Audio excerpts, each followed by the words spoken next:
queria ler um salmo com vocês hoje, que é o Salmo número 78.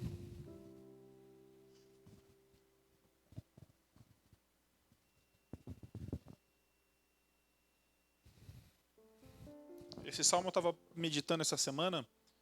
Ele é bem grande, a gente vai ler poucos versículos dele. Qual é a sua preocupação sobre o futuro? Qual é a preocupação da sua família sobre o futuro? As pessoas hoje, tem muita gente que quando pensa sobre o futuro, ela começa a ter até crise de ansiedade, né? Porque ela olha para o presente e quando ela vai tentar olhar para o futuro, ela não consegue imaginar. E quando a gente olha para o mundo aí fora, que está um caos, você fica assim, como vai ser o futuro? Eu conversava com um casal esses dias atrás e o casal falou uma coisa que me deixou muito triste. Falou assim, nós não queremos ter filho, porque do jeito que o mundo tá, a gente não quer pôr alguém para sofrer nesse mundo. E eu olhei para eles e falei assim, mas como aqueles que sofrem vão ser resgatados desse ambiente se nós que podemos gerar filhos, que pode ser uma bênção para essa geração, nós estamos dizendo não para isso.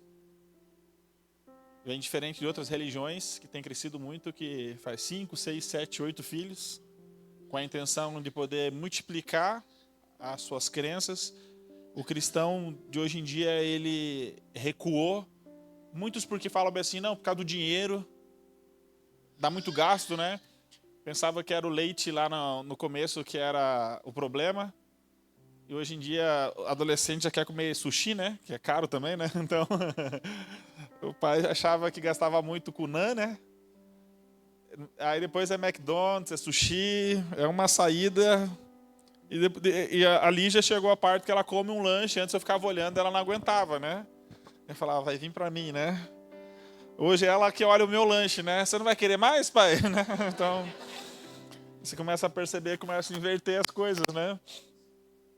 Mas se a gente olhar pelo custo, se a gente olhar pelos desafios, se a gente olhar para o mundo aí fora, se a gente olhar pela crise, se a gente olhar para o sistema educacional, a gente olha e fala assim, será que vale a pena ter filhos? E tem pais hoje incentivando os seus filhos, falando assim, você quer ter um filho? Porque eu não quero que eu tenha um neto que sofra.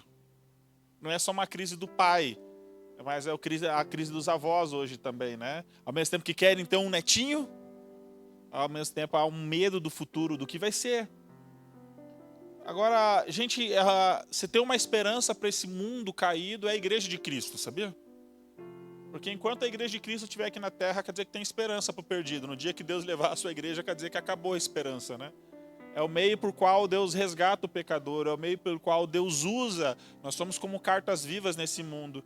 E sempre houve muitos desafios ao longo da história, gente. E vai tendo cada vez mais desafios. E graças a Deus por crentes que entenderam isso e entenderam que os seus filhos são como flecha. Que as futuras gerações, elas têm que ser melhores do que nós. Que eles podem ter criatividade, o temor a eles, a Deus, pode abençoar as nossas gerações. Então, o Salmo de número 78, ele vai dizer assim, escutai, povo meu, a minha lei, prestai ouvido às palavras da minha boca. Abrirei os lábios em parábolas e publicarei enigmas dos tempos antigos. O que ouvimos e aprendemos, o que nos contaram nossos pais, não encobriremos aos seus filhos.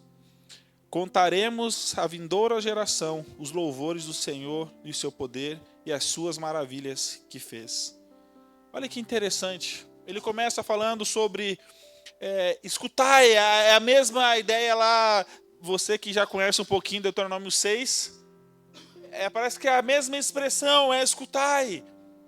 Olha, prestem atenção no que eu vou falar. E não é apenas ouvir.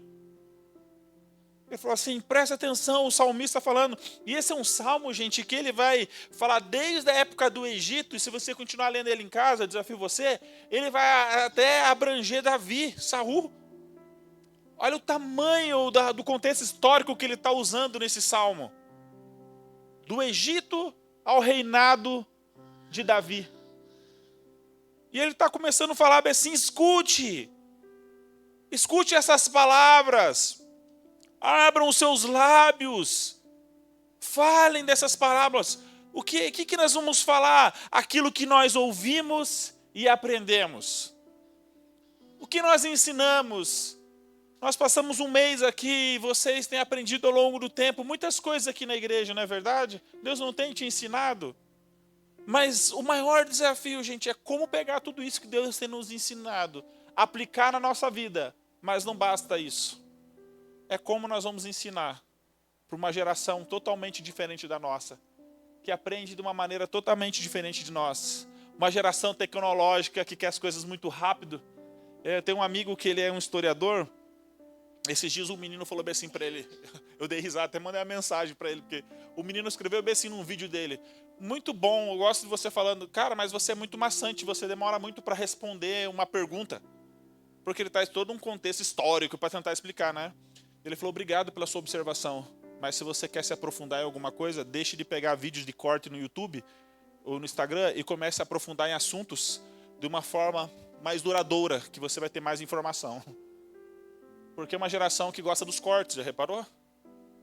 Assim, e é o pesadelo dos pregadores, os cortes, né? Que vai lá, pega às vezes uma parte só e... A geração quer as coisas muito rápido.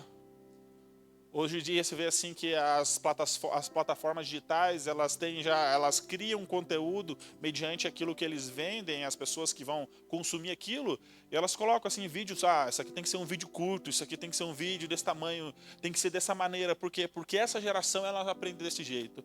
Como que nós vamos conseguir ensinar essa geração?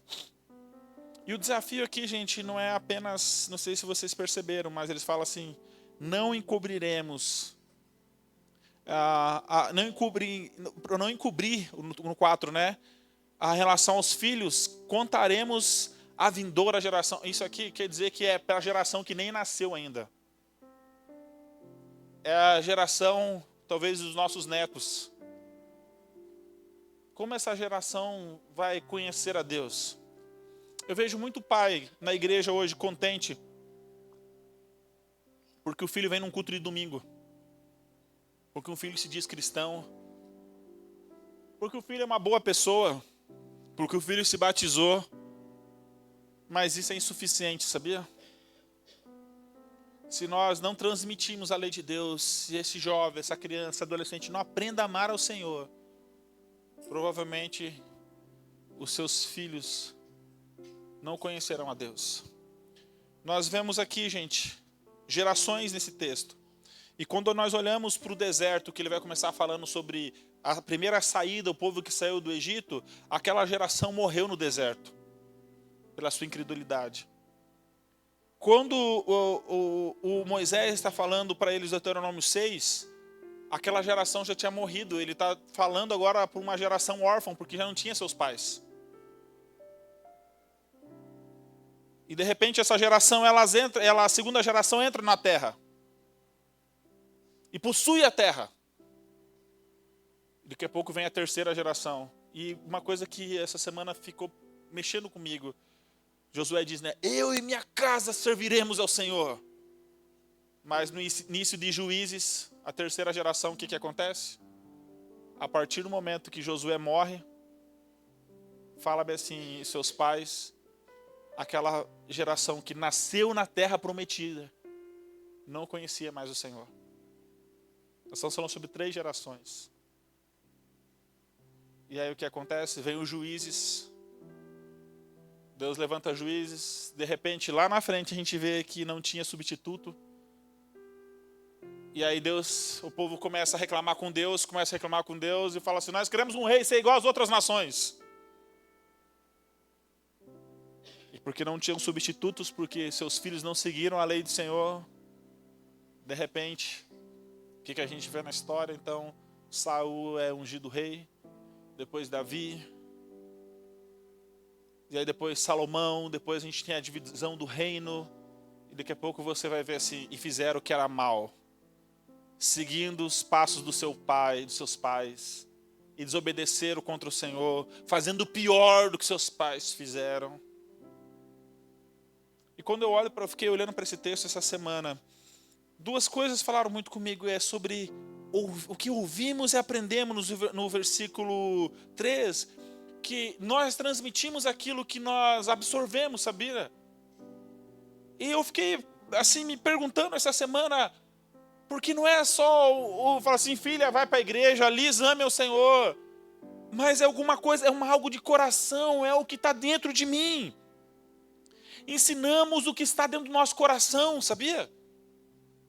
Eu posso ensinar minha filha que ela tem que vir na igreja, eu posso ensinar minha filha que ela não pode tratar mal as pessoas, mas diariamente ela está vendo o meu coração sendo expressado para a mãe dela, para as pessoas da base, como eu lido com as coisas. Esses dias eu fui no mercado e ela me confrontou com uma coisa, porque eu sempre falei para ela, o dinheiro que não é seu, não pega. E fui ensinando para ela como funcionamos na base, um monte de coisa. Aí a gente teve que sair. Eu não tenho o cartão da base. Eu vou lá e pego da pessoa que é responsável para poder fazer compra quando precisa. E eu precisei fazer compra, a Jéssica estava atendendo e a Alice foi comigo. E a gente estava lá comprando algumas coisas. De repente ela falou assim, papai, posso levar uma balinha? Eu falei, pode. Pegou uma balinha assim pequenininha. E ela segurou a balinha. Eu peguei a balinha e coloquei assim. Tava as outras coisas da base aqui, coloquei. Daí ela puxou e falou assim, não precisa levar mais, pai. Eu falei, porque eu vi que ela se assustou. Eu falei assim, você não pode pagar isso com o dinheiro da base, porque não é nosso. Eu falei, não, filho, o papai não vai pagar, o papai está deixando só aqui. Isso aqui o papai vai pagar separado. Isso aqui é as coisas da base, isso aqui é uma coisa nossa, é uma bala. Custaria muito para a base? Não. Mas está custando porque tem alguém que eu estou ensinando do meu lado. E outra, o dinheiro da base não é para o meu uso pessoal. Ah, mas eu gastei a gasolina do meu carro. Se fosse colocar no papel, né? Quanto que eu ia gastar? O carro que está sendo usado é particular, não é o da missão. Ué, Deus não me deu esse carro para isso? Não foi para poder servir a Ele? E agora eu vou ficar com isso? Então eu vou lá e pego o dinheiro da gasolina. É melhor eu pegar o dinheiro da gasolina e falar, isso aqui é o dinheiro da gasolina. Porque senão não me dá direito de começar a pegar coisas e falar assim, não, é porque eu usei o carro aqui. E ela falou, então tá bom, pai. Então eu quero minha balinha. E eu deixei do lado. Eu falei assim, eu vou te ensinar a pagar hoje. Dei o cartão para ela, né? E ela foi lá e pagou a balinha. Eu falei assim, é você que está pagando agora, né? E o Deuteronômio ele vai falar assim sobre isso, que é o ensinar no deitar, no levantar. É dentro de casa, é no caminho, é na rua, é no mercado, quando alguém dá um troco a mais para nós e você fala assim, glória a Deus! Deus sabia da minha necessidade, é assim? Deus usou o mercado para me abençoar. Gente, isso é coisa do diabo, sabia? Então o filho está vendo como você compra, você que é do comércio, mas teu filho também vê como você vende. Teu filho vê as pessoas que sentam na mesa com vocês e como você negocia as coisas. Ele vê quando aquela pessoa vai embora e você fala sobre o que você acabou de fazer. Você manda um áudio para alguém, você acabei de vender um negócio que ninguém queria comprar. Estava vendo ali, estava assistindo aquela Matilda, né? Esses dias, né? Que o pai dela vende carro, lembra? Ele vende o carro tudo errado, né? Acabei de vender um carro tudo errado, né? E a menininha não pode fazer isso, né? O pai joga ela no porão, né? Gente, quantos filhos não veem negócios dos seus pais de uma maneira errada? Quanto eles não veem quando sentam na mesa, alguém fofocando, reclamando, falando mal de outras pessoas. Depois essa pessoa não quer nem vir para a igreja, porque estão lidando sobre conflitos de ministério dentro da mesa de casa, que não é um lugar para fazer isso. Como eu falei, como a gente anda no caminho, quando a gente se comporta dentro de casa, como a gente trata um ao outro. Ensinamos não apenas de uma maneira verbal, mas ensinamos, gente, de todas as maneiras. Ensinamos como o nosso coração funciona, com os nossos desejos, nossas ambições. Quando nós ficamos dentro de casa, queria tanto isso, tanto isso, tanto isso, tanto isso. Os nossos filhos começam a olhar para aquilo também, começam a ter seus desejos. Como nós negociamos com as coisas desse mundo. E o salmista está falando assim, aquilo que nós ouvimos e aprendemos, que os nossos pais contaram para nós. Isso, o que nós vamos fazer? Não encobriremos dos nossos filhos e da geração vindoura. Nós não podemos esconder, gente, aquilo que nós aprendemos de Deus. E temos aprendido de Deus. Talvez você falou assim, mas eu não tive um pai que me ensinou. É porque nessa época era responsabilidade, continua até hoje, né? Responsabilidade dos pais ensinar seu filho. Não é a responsabilidade da escola ensinar seu filho a amar o Senhor. Não é responsabilidade da escolinha que ensinar seu filho. Tudo isso contribui, mas a responsabilidade primária é dos pais ensinarem seus filhos o caminho do Senhor. Nós não podemos transferir para o Estado, nós não podemos transferir para a igreja. É uma responsabilidade pessoal. E essa época aqui era transmissão oral. Eles sentavam, pensam, em volta da fogueira e começavam a contar como o povo saiu do Egito. E ensinavam as crianças. E quando ele fala assim, enigmas eram coisas difíceis. Tem coisas difíceis de se aprender. Então tem alguém que tem que ter o conhecimento, que possa ensinar. Quando o filho fica com dúvida, o pai chega em casa do trabalho, mesmo cansado, a esposa do filho fala assim, pai, meditei hoje, mas estou com dúvida. E o pai pode colocar então ali seu coração. Vamos lá para esse texto, vamos expressar. Essa semana minha filha, a gente estava estudando Marcos. Estava conversando com ela. E eu falei para ela assim, você sabe o nome dos discípulos dela? Falou alguns, eu falei assim, vai saber todos hoje. Né? Ela está perguntando todo mundo lá da base. Fala para mim o nome dos discípulos, né? E eu falei assim, então nós vamos memorizar, então. Você vai saber o nome de todos os discípulos. E aí ela foi lá, então memorizou os discípulos e saía para as pessoas da base. Você sabe o nome de 6 discípulos? A pessoa sabia, então fala agora os 12, né? E eu vi que ela começou a fazer isso com as pessoas, né? Quase falaram assim, mandaram a minha filha embora, tá bom? Sai daqui, criança, né? E eu fui para casa no outro dia, eu sentei com ela, e é a palavra encucar, né, que fala no Deuteronômio, é falar, colocar na cabeça dela, fazer ela entender. Falei, você conheceu os hoje discípulos? Ah, agora sim, eu sei. E citou todos eles, né? E eu falei assim, você sabe por que Jesus escolheu eles? Ela, não. Então nós vamos voltar para a palavra aqui. Falar que Deus chamou eles para junto deles. Aqueles que Deus quis. E aí depois fala que Deus deu autoridade. Eu perguntei para ela, o que você entende com isso aqui? E ela leu mais uma vez e li o texto, né? Ela falou assim, Jesus escolheu aquelas pessoas que ele quis para estar pertinho dele, pai. E aí esse relacionamento com ele, então agora, aí eu tive que traduzir a palavra autoridade para ela, né? Tentar explicar de uma outra maneira. E ela entendeu, falou assim, aí agora eles podem ir, é que nem nós missionários, né, pai? Se a gente não tiver nossa vida devocional, nossa vida de oração, tudo que a gente vai fazer não tem poder, não pode mudar a vida das pessoas. Eu falei assim, é isso mesmo. Agora você conheceu os 12 discípulos, sabe o nome deles, mas só saber o nome é insuficiente, sem saber o porquê que Deus chamou eles. Eles são um novo Israel agora. Te lembra das 12 tribos?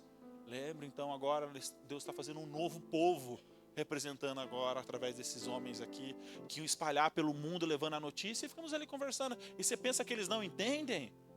Daqui a pouco ela estava perguntando para os outros já, né? Você sabe por que os discípulos... Não era a pergunta agora, não é por quantos são, agora a pergunta, você sabe por que Deus chamou eles? Você sabe de onde que vem a autoridade dos discípulos? É essa mesma autoridade aqui. Aquilo que nós aprendemos, aquilo que nós ouvimos de Deus, nosso tempo relacional com Deus, é isso que dá autoridade dentro do lar, é isso que dá autoridade na vida, nossa responsabilidade de conhecer mais ao Senhor. E o texto fala, então, nós não encobriremos, nós contaremos, nós vamos falar para as gerações vindouras, nossos netos, nossos bisnetos, eles saberão.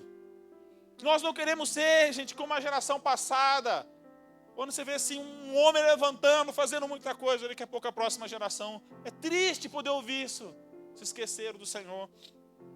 E o texto vai falar, quando chegar lá no 7, do propósito, por que nós temos que anunciar para as gerações. Olha lá o 7.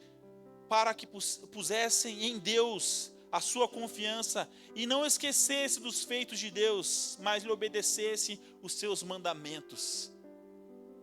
E isso é o resultado de quando nós gastamos tempo em família ouvindo ao Senhor. Talvez que eu não falei para vocês, eu acho que na passada, não precisa fazer o culto do lar, né? aquele culto tradicional. Se quer fazer, faça. Mas nós cultuamos a Deus no nosso lar. Na maneira como nós acordamos, na maneira como levantamos, na maneira como vestimos, na maneira como se alimentamos, sabia? Isso também é um culto a Deus. E qual é o resultado? É que essa próxima geração vai confiar em Deus. Não esquecerão dos feitos do Senhor e obedecerão os seus mandamentos. Quando tem uma família que obedece ao Senhor, você não está apenas investindo no seu filho, na sua esposa, você está investindo nos seus netos, você está investindo na próxima geração, você está investindo, gente, na transformação desse bairro, você está investindo na transformação de Curitiba, na transformação das nações, porque às vezes a gente pensa só no cuidado de ter um filho, que ele ame ao Senhor, mas nossos filhos, eles vão crescer confiando no Senhor, não vão esquecer seus mandamentos, e vão ser obedientes a Deus, e eles vão transformar as nações. O objetivo não é só eles não darem trabalho para nós, que o nosso medo é esse, né? Não quero ter um filho que me dê trabalho. Eu quero um filho, gente, que dê trabalho no inferno, sabia? Que dê trabalho nesse mundo. Eu quero um filho, gente, que possa construir nesse lugar. Que eles possam fazer coisas grandes nesse lugar. Filhos obedientes, tementes, que confiam no Senhor, que não são abalados. Que não são levados por uma cosmovisão mundana, mas transformam, mas levam esperança, consolam os que choram, que os nossos filhos sejam melhores do que nós, que os nossos netos possam ir a lugares onde a gente nunca foi, que eles possam chegar neste lugar e falar assim, meu Deus do céu, nós somos uma geração que aprendemos tanto, agora nós temos que ensinar, e que eles amem mais ao Senhor do que nós, que eles sejam mais tementes ao Senhor do que nós. Talvez você é solteiro e está aqui hoje e falou assim, mas você está falando só para ensinar os nossos filhos? Não, eu estou falando que hoje você precisa ouvir e aprender. Porque se você não fizer isso hoje, quando você tiver filhos, você não vai poder ensinar. Como diz um grande teólogo, nós educamos nossos filhos 20 anos antes deles nascerem. Porque ser pai não é um evento, é um posicionamento. Porque tem homem que já foi pai, nasceu uma criança, mas nunca foi pai dela. Nunca se posicionou como. Abandonou. Não cumpriu com suas tarefas. E aí, gente, o salmista, ele vai, nós não vamos muito para frente, mas ele vai falar sobre um exemplo ruim aqui. E que não fosse como seus pais, a geração obstinada, rebelde, cuja geração com o coração inconstante, cujo espírito foi infiel. Que geração foi essa? Os filhos de Efraim. Os filhos de Efraim, gente, o que eles fizeram? Estavam armados, mas bateram em retiradas, não guardaram a aliança do Senhor, não confiaram no Senhor, não andaram segundo a lei do Senhor. Tudo aquilo que ele falou que era o resultado de quando um pai ensina, ele está falando assim, então é confiança, não se esqueceram e obedeceram. Vai falar que a tribo de Efraim, porque não foi ensinada, porque não transmitiu a sua lei, que acontece? Eles foram infiéis ao Senhor. Essa tribo não guardou os mandamentos do Senhor. E, gente, essa tribo era uma das mais importantes. Quando você falava sobre o reino do norte, você falava sobre a tribo de Efraim. Uma tribo poderosa.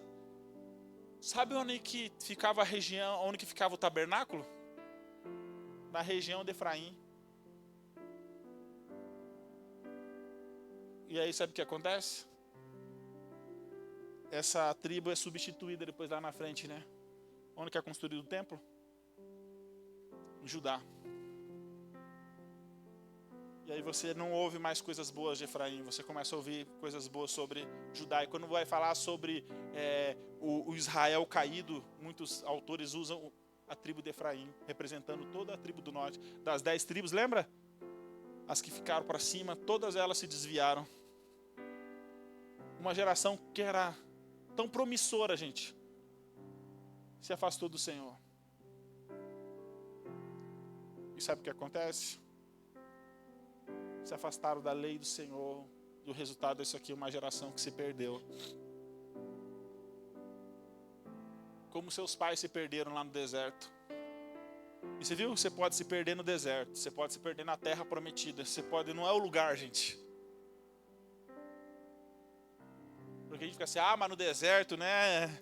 Não, quando as coisas, cara, eu vou dar trabalho, eu vou arrumar, vou gerar uma terra prometida aqui nessa casa, eu vou ensinar meus filhos a trabalhar, eles vão conquistar o que a gente não conquistou. Tudo isso a geração que conquistou, que estava na terra, teve. Eles estavam num lugar que manava leite e mel. Mas sabe o que foi para eles? Deixaram para eles um legado terreno. Mas não foi transmitido um legado espiritual para aquela geração. E aquela geração se perdeu. Não se preocupe apenas em deixar um legado terreno para os seus filhos, para os seus netos. Não se preocupe em deixar heranças terrenas. Qual o legado espiritual que nós vamos deixar para a nossa geração? E hoje eu não falo, a gente já falou sobre pais e filhos, hoje eu falo sobre gerações vindouras. É sobre aqueles que virão ainda, que nem nasceram, que o texto está falando aqui para nós. Se a gente faz um bom trabalho hoje, gente, se nós ensinamos essa geração de agora, a próxima geração, ela vai conhecer o Senhor. E se a próxima geração faz um bom trabalho, a outra geração irá conhecer o Senhor. Sabia que Deus não está com seus braços cortados, com os seus ouvidos tapados, seus olhos tampados para não possa enxergar? Não. Deus, Ele quer se revelar a todas as gerações. Mas sabe qual é o meio que Deus faz isso? Através de mim e de você. Deus quer usar eu e você como agentes. Eu não sei se contei esse testemunho para vocês, para a gente poder encerrar, mas um dia eu estava na igreja e o pessoal falando que eu comprei um barco, eu comprei uma casa. Contei esse testemunho para vocês? Eu estava lá no culto de homens e o cara falou assim: eu comprei um barco agora, eu comprei a casa na praia, né? Eu lá, só que assim, né? Missionário caindo, né? E eles falando sobre os... Cara, estou trabalhando para isso, trabalhando para aquilo. E aí perguntaram para mim: Michel, o que você vai deixar para Alice? E eu fiquei pensando assim: a casa que eu moro é da Jocum. O carro que eu tenho até a Alice crescer não vai servir mais para ela. E eu tinha um outro carro ainda. Falei: as roupas não vai dar, né? Tem minha biblioteca, que eu acho que é a única coisa que vai servir para ela, né? E eu não falei nada para eles, eu fiquei quieto e fui embora. Só que é 30 quilômetros da minha igreja até a base, né? Então eu vim pensando, o que eu vou deixar para minha filha? Aí começou a vir ideia, né? Eu posso fazer isso, posso fazer aquilo. Acho que eu vou deixar isso aqui para ela. Dormi mal, gente. E eu tava com um compromisso de Deus, e todo dia 4 horas da manhã levantar para fazer minha devocional, estudar, e depois saía pedalar e voltava. E tô lá fazendo a minha devocional, de repente a Lisa aparece do meu lado assim. 4 da manhã. Eu falei: filha, vai dormir, tá muito cedo. Ela: não, pai, eu vim meditar com você. Ela estava ali meditando comigo. E aí eu não conseguia meditar, gente, porque eu estava pensando no ontem, né? O que eu vou deixar para minha filha. De repente falei: filha, vai lá agora, pode deitar com a mamãe lá, tá? Levei ela. E voltei e não consegui entrar no texto, gente. Aí veio uma voz para mim e falou assim: Michel, qual é a herança que você vai deixar para Alice? Eu falei: poxa, Deus, na minha cabeça, os caras já me envergonharam ontem, né? Agora falta você me envergonhar, agora você já sabe o que eu vou deixar para ela, né? E aí uma voz falou comigo aquele dia assim: Michel, por que você é tão preocupado com as coisas terrenas? Eu sou a herança da Alice. E é isso que você vai deixar para ela. E eu falo muito com a Jéssica assim: o que eu posso deixar de mais importante para minha filha, gente, é o amor dela para com Deus. Não tem coisa mais importante. E é uma responsabilidade todo dia dentro de casa. A maneira como eu trato a Jéssica reflete para ela. A maneira como eu trato as pessoas reflete para ela. A maneira como eu lido com o mundo lá fora reflete para ela. E tudo isso, gente, um dia ela está com 8 anos hoje. Eu sei daqui a alguns anos ela vai casar, ela vai ter seus filhos. Eu quero que ela fale assim: eu aprendi dentro da minha casa que a coisa mais importante é temer ao Senhor. Eu aprendi dentro da minha casa que não pode pegar dinheiro dos outros. Filho, então você não vai pegar. Eu aprendi dentro da minha casa que não pode roubar. Eu aprendi dentro da minha casa que é melhor a gente não ter e dormir com a consciência tranquila do que ter. Eu aprendi dentro da minha casa que o Senhor é a coisa mais importante. Eu quero que ela transmita isso para os meus netos. Eu falei para ela: filha, eu vou dar toda essa biblioteca para você. Ela: tá bom, pai, mas como que eu vou levar tudo isso? Eu falei: não sei, se vira. Mas só depois que eu morrer, que eu estou usando, tá? Isso vai ser meu legado, você vai pegar isso aqui. E ela brinca, ela corre, gente. Ela não, sabe, minha filha não é Ela brinca com as crianças. Só que quando ela chega para casa, eu falei para ela, Deus esses dias falou para mim, Michel, eu quero que você pegue a Liz. Ensine ela. Por mais que tenha hora, você acha que toda hora ela quer sentar na mesa e falar assim, ai pai, que privilégio aprender a palavra. Não, tem hora que ela fala assim, não quero agora, pode ser depois. Não, é agora. Senta aqui.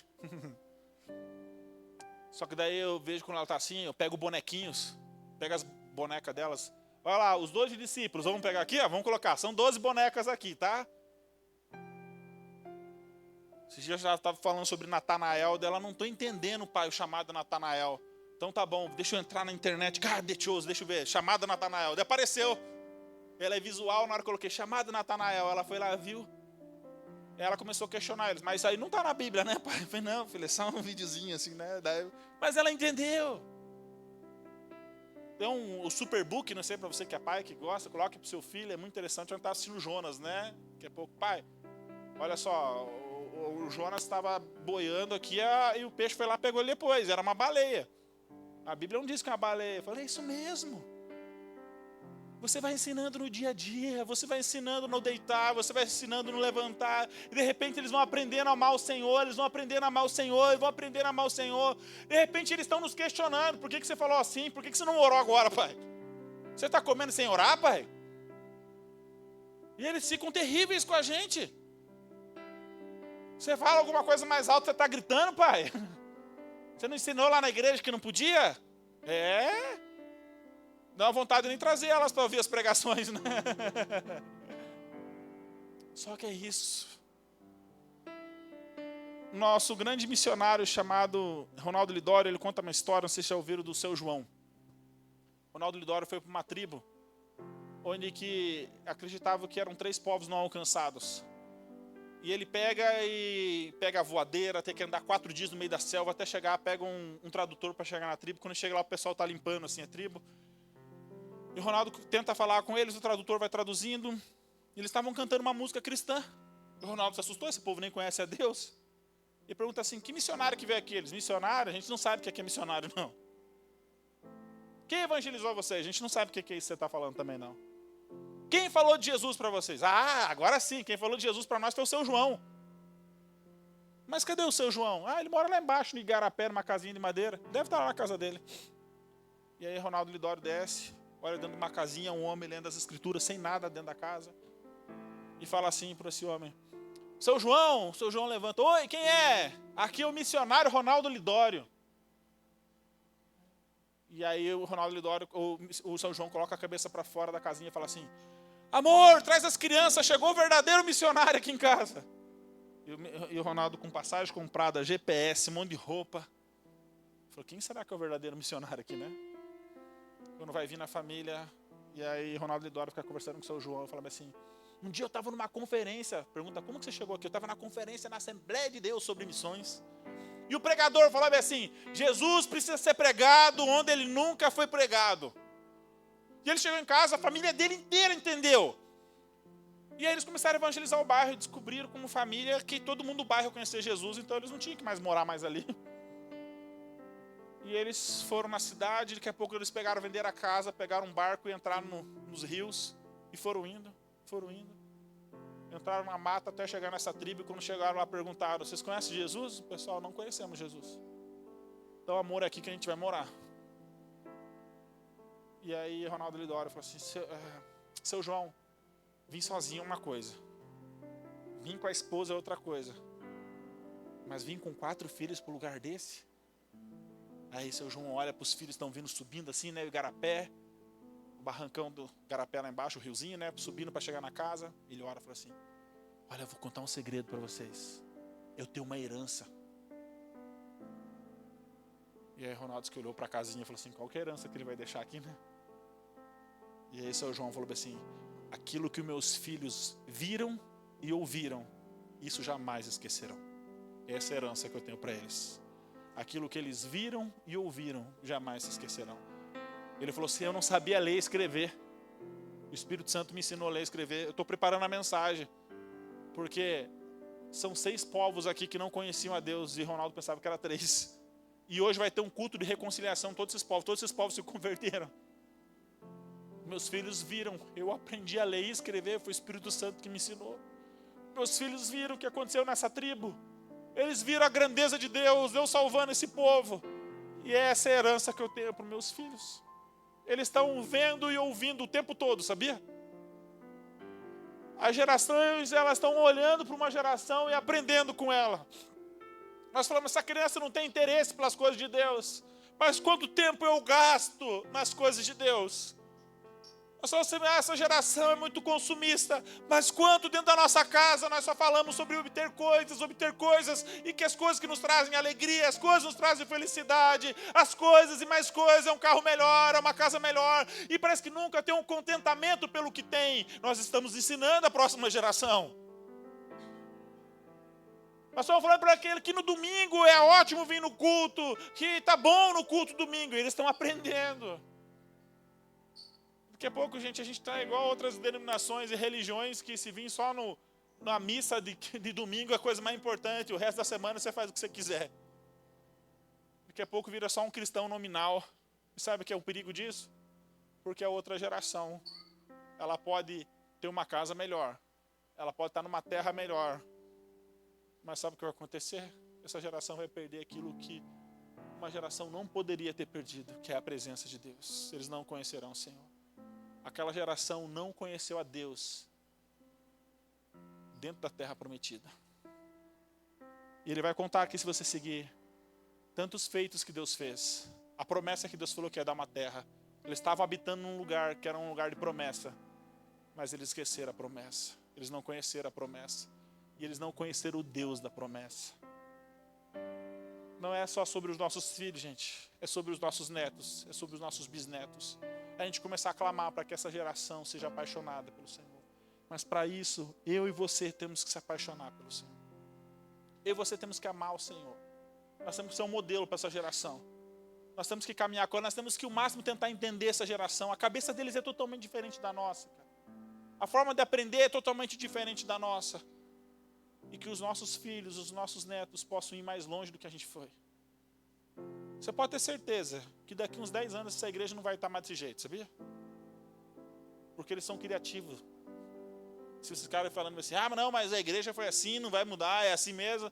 Daqui a pouco vocês vão olhar, tá cheio de gente aqui, a cor vai ser pintada de uma outra cor, já está com não sei o quê, eles já estão querendo comprar um terreno para poder aumentar a igreja, eles vão querer fazer outras coisas, e nós vamos olhar para eles e falar assim, uau, é isso mesmo, é isso que nós esperamos, que essa geração faça coisas maiores, e você fala assim, pastor, porque a gente nunca teve essa ideia, porque a gente nunca pensou isso, porque nós somos até um tanto mesmo que Deus queria, agora é a geração deles.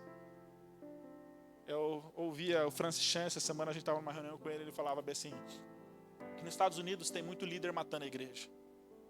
Tentando salvar, ele está matando. Está com 70 anos de idade, 80 anos de idade, ele entendeu o papel dele como um ancião dentro da igreja, como alguém que vai dar direção. Mas ele acha que é o salvador, ainda ele quer pegar, ainda ele quer fazer as coisas na mão, ele quer. Mas aí o que acontece? Ele mata uma outra geração. Sabia que tem igrejas que não tem mais jovens? Sabia que tem igrejas que não tem mais crianças? Só tem os idosos dentro da igreja? Que nem os seus filhos querem ir lá.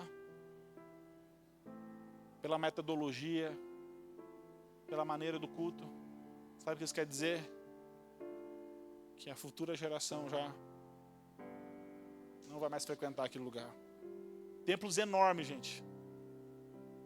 Templos enormes. Eu conheço um aqui em Curitiba, a gente estava lidando com uma situação esses dias, e que o pastor ainda quer aumentar, e os membros da igreja, graças a Deus, um consciente se levantou e falou assim, pastor, por que você quer mais? Ele, não, se a gente fizer um templo maior, as pessoas vão vir. As pessoas não estão vindo para a igreja, gente, porque o templo é grande ou pequeno, elas estão vindo porque elas têm relacionamento, elas têm comunhão, porque é falar da língua delas, porque elas conseguem aprender as grandezas de Deus na maneira que elas conseguem entender e praticar. Que Deus possa abençoar nossas vidas, gente. E que tudo isso que nós aprendemos nesses últimos dias, não só ouvimos, mas guardamos no nosso coração, nós possamos ensinar aos nossos filhos e às futuras gerações. Gente, que os nossos netos possam olhar para nós e falar bem assim, eu tive um avô que amava o Senhor, que foi fiel, que amou a minha avó até que ela morreu. Eu conheci um bisavô que foi fiel em meus problemas, que ensinou meu avô a amar o Senhor, que deixou um legado. E você vê isso acontecendo na vida de quem? Timóteo. E Paulo vai falar assim como você aprendeu com a sua avó, com a sua mãe, agora ensine. São 4 gerações, mais uma vez. E é possível que futuras gerações conheçam a Deus. Gente, isso aqui não é algo que tem que acontecer. Nós somos crentes hoje, amanhã nossos filhos não são, os nossos netos não são. Não é a intenção de Deus. A intenção de Deus é que nós possamos passar de geração